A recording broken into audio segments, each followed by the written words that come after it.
We weren't sure what was moving around there for a second, and we realized it was a turtle. Spotted tortoise. Oh, nice. The box is a little dirty. Nah. Hey, puppy. Hi. How are you? Hello. Here comes Doggy. It is a sympathy thing. If you watch her while you're here, she'll actually switch paws. She only does it if she sees a golf cart because she loves riding on them or if somebody gets on to her. Well.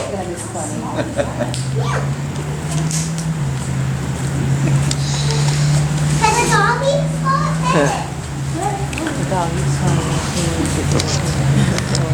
This is Squirt. He'll be the first animal we're talking about.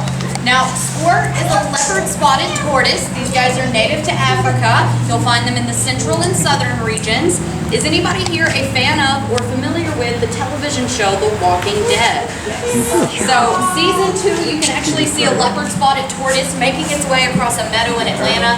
I always thought that was really funny because these guys are only native to Africa. And the dogs are fighting. Now, this will become a very sizable tortoise. Crichton, chill. This will become a very sizable tortoise. The fourth largest species of tortoise in the world. They'll get 20 to 30 inches long and they'll weigh upwards of 90 pounds. Hey, Crichton, here. Sit, sit, sit. Be a good boy. You too, pretty. Go on somewhere. Now, does anybody here know how to tell the difference between a male and female land turtle or tortoise? How do you do it? I just have one. Most people believe it's by looking at the eye color, but it's really simple. All you have to do is look at the bottom of their shell. So our boys are going to have this concave belly, our females will have a flat bottom shell, and if she is a pregnant female, she'll have just a little bit of a baby bump. Doggy's standing here with us. Now I have kind of a gross question for you guys. What do you think he would eat to make sure his shell is nice and healthy and strong? I'm sorry? Vegetables, now, they are gross, but he eats them for fun.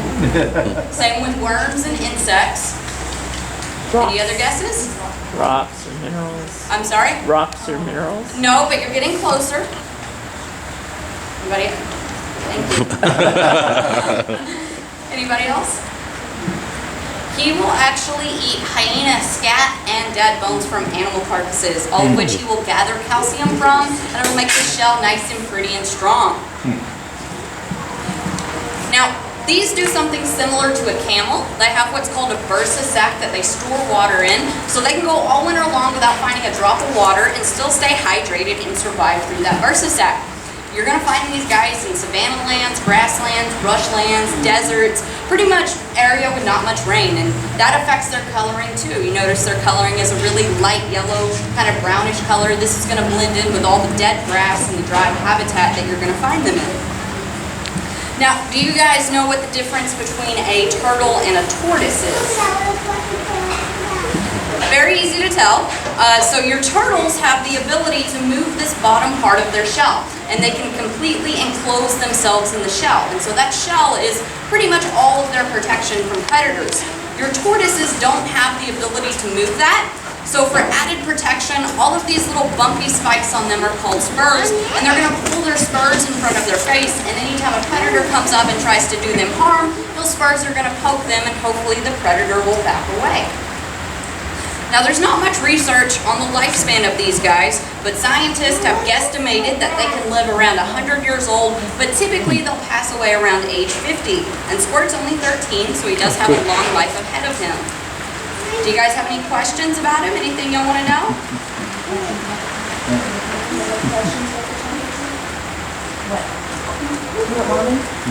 All right, we'll move on to our next animal. Your question?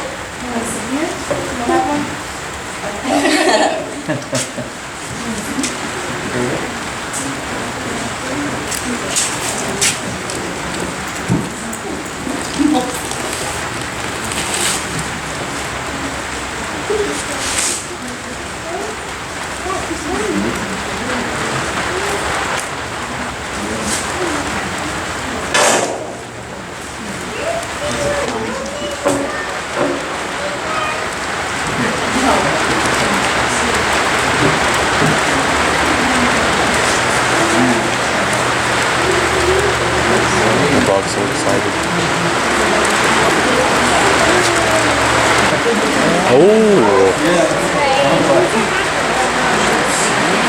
Crichton actually loves Bonnie to death. He'll lick all over her, he'll sniff her, he loves Bonnie.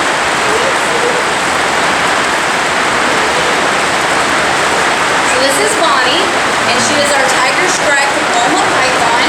These guys are native to Australia, and they're actually critically endangered. There's only about 500 left in the wild. For us to even be able to have these snakes, we have to have a zoo license and a breeding pair. Our breeding pair is called Bonnie and Clyde. Now, we have decided to breed them yet, though, for a couple different reasons. It would require a special enclosure that we're not equipped with here. We had to leave them in there for about 4 months. During this time, we couldn't feed them, we couldn't handle them, we couldn't even go in there with them. And at the end of it, if Bonnie decides that she doesn't like Clyde, she will actually eat him. And we kind of like Clyde. The reason for this is your Loma pythons, the females are always twice the size of the males. And so after that 4-month period without eating, you can kind of understand why she might look at him like a snack. Now this is a constrictor snake. It is not a venomous snake. You guys know how to tell the difference. Many different ways. There's 3 key ways that I like to use. So the first one, and this one only applies for here in America, you look at the width of the snake's head. If it's a constrictor snake, the width of the head and the width of the body are pretty much going to be the same, and you're not going to see that jawline. Now your venomous snakes, they have that distinctive jawline, and they tend to have diamond-shaped heads or heart-shaped heads. You can also look at the pupils of the snake, though I don't recommend getting that close to a wild snake. Most of the time, your constrictor snakes will have round pupils, while your venomous snakes have cat-eye pupils. There are a few exceptions to this, and Bonnie is actually one of those. She is a constrictor snake with cat-eye pupils. Third and final way I like to use is 100%. If you see a snake in the water, if its entire body is floating on the surface, that is a venomous snake. If its body sinks under, leaving only its head exposed, that is a constrictor snake. And it's due to the glands that hold the venomous snake's venom that actually make them float. Now, when she goes hunting, she does something really cool. She uses what's called a lure technique. She'll hide her body in a pile of brush, and she'll stick this last couple inches of her tail out. She'll kind of flicker that to imitate a worm, and she'll trick a little squirrel into thinking it's gonna have a nice little snack, and then Bonnie will have a nice little squirrel. But what really makes her special is she has a natural anti-venom in her blood that makes her immune to the venomous snake bite. She is one of the very few snakes in the world that can hunt and eat venomous snakes. Now here at this zoo, you guys can come on in and sit down. Here at this zoo, we don't feed them snakes, we actually feed them mice. Do you think I would feed her live mice or dead mice? Live. Almost everybody guesses live mice, but the correct answer is dead mice. It is always healthier and safer to feed your captive snakes dead mice. Many different reasons for this, but I want you guys to look at the top of Bonnie's head. So you're gonna see some scarring right here. This is where her previous owners tried to feed her a live mouse when she wasn't hungry yet, and that mouse actually attacked her. It's not uncommon to see mice being fed to snakes, and then in turn killing the snakes that they were being fed to. Oh. Another reason we do it is the facility we get the mice from. They freeze them in dry ice to a degree so low, it will eliminate any kind of bacteria that they might have picked up, and just makes it a healthier and safer option. Let's talk a little bit about why these guys are so endangered. So this is an extremely docile snake. If I were to walk out in the woods and pick up one that has never seen a human before, it would act just like Bonnie's acting now. And poachers put a high value on this really pretty skin, and all they have to do is literally walk out and pick up the snake, and there is no kind of repercussions for them. Another reason is the dingo species in Australia is on the rise, and this is this guy's #1 predator. Third reason, they're only native to about a 200 square mile radius, and there was a major highway built right through their natural habitat. Since this is a cold-blooded animal, they tend to go on the roadways to soak in that heat. People are seeing snakes and they're immediately running them over, thinking they're doing society a favor by killing a bunch of snakes, but really it's wiping out an entire species, a species that does eat venomous snakes. Now, these guys just turned 8 last month. They do have a lifespan of 20 to 25 years old. Bonnie is about 5.5 feet long, and Clyde is just over 3 feet. You guys have any questions about him? Anything y'all want to know?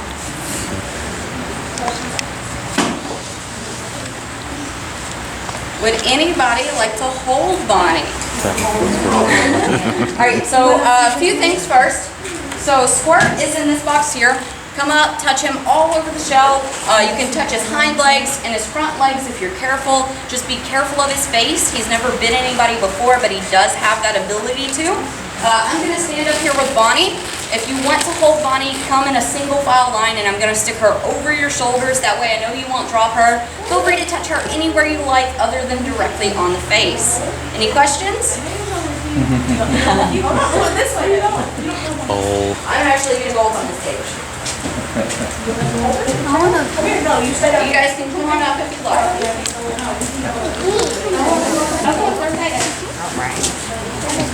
Might need to come up here to His box is a little dirty.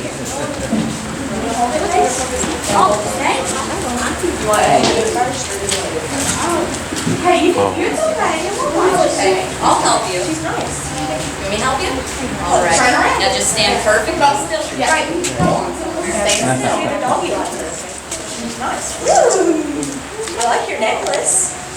Mommy, I want Okay, you don't have to. Yeah, good job, Paige. Good job. He is obsessed with this snake. You gonna do it? Is that cool?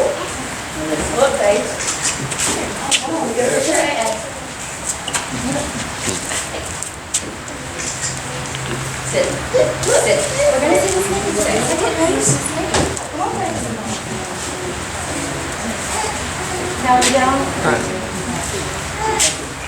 Pop off. Let's go see the snake.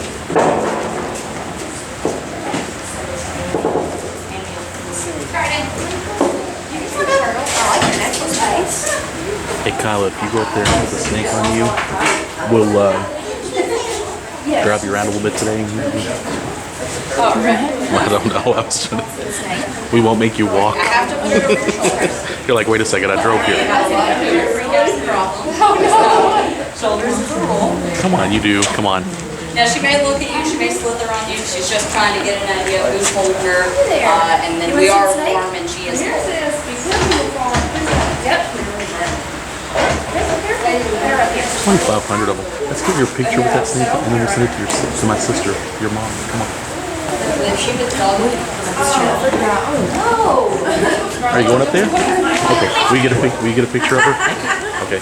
You gonna use yours? I'll use mine, yeah. Okay. And I'll videotape. Okay. But you get a picture, okay? You like this name?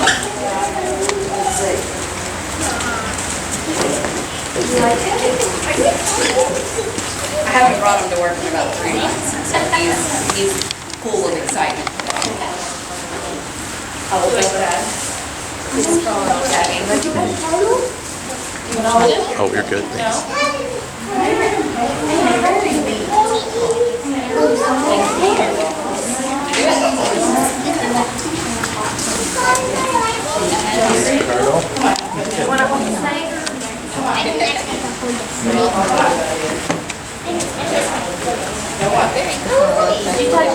Go up there and help Ann.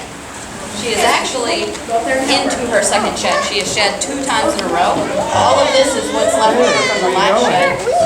Well, I take that back. I've been off the last couple days. I guess she already shed, but the last day I was here, she was about to shed for a second time. Make sure you get a good one. Oh. It's her date. Did you get it? Did you get a couple good ones? The turtle's gonna bite your tongue. His favorite animals here have to be the foxes, though. He will play all day long with our Did you get dogs. it? Did you get it? Did you get a couple good ones? I think you got 2. Who's next? You're making me do this. Oh, yeah. That's awesome. I got one good. Okay.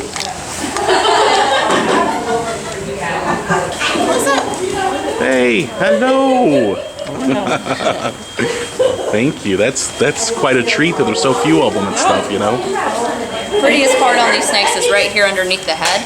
You can see a very kind of nastiest yellow color. This is something you would usually only see on venomous snakes. If a dingo comes up to her, she's going to rear that color in hopes that the dingo is going to think she's a venomous, and then the dingo will back away. The brilliance of nature. Yep. Hey, buddy, what are you doing? You look like you've been in cobwebs. Where did you get your cobwebs? Oh, you sent it to me too? Yeah, I said, How'd you find this place? Oh, just we like caves, and we thought we'd come down and. You go to Mammoth Cave? Oh yeah, we usually come to Mammoth once or twice a year. They got a free thing going. Yeah. Oh yeah. Yeah, okay. Yeah. Have y'all going down there? Well, we was gonna, but I don't think the kids would be that fascinated with a hole in the ground. Yeah. I would be. I'd like to go. Oh yeah. Have you guys seen our cave yet? Which one? Our cave here? No, we haven't been to it So yet. it is very pretty compared to other caves in the area, but it's also very short. Our cave's only about an 1/8 of a mile long, and the tour itself is only 30 minutes long, and half of that is standing still and talking. But our cave has a cave pool in it. It has lots and lots of stalactites and stalagmites. There's one tight squeeze, but for the majority of the cave, it is pretty spacious. Usually when you go in there, you'll see cave crayfish, salamanders, bats, and a very giant wolf spider that has been getting fat off of the cave crickets. Oh, nice. You ever seen the little girl in there? I have not. I actually just started doing cave tours frequently. I've been here 4 years. I'm trained in every area, so I come in and they basically tell me, I need you here, I need you there. In the past month is when I've started doing the cave tours, and so I'm still getting the feel for it. Have you heard about her? Yeah, I've heard about the ghosts in the caves and stuff. Now, I believe in ghosts, but I don't know how much I believe in ghosts. I was working at the gift shop, and when you guys are in there, look for the stand that says extreme geodes, extreme gemstones. It's a bunch of broken geodes that are painted, and it has a really tall geode in the middle. It was facing one way. I went to the bathroom, I came out, and it was facing the other way.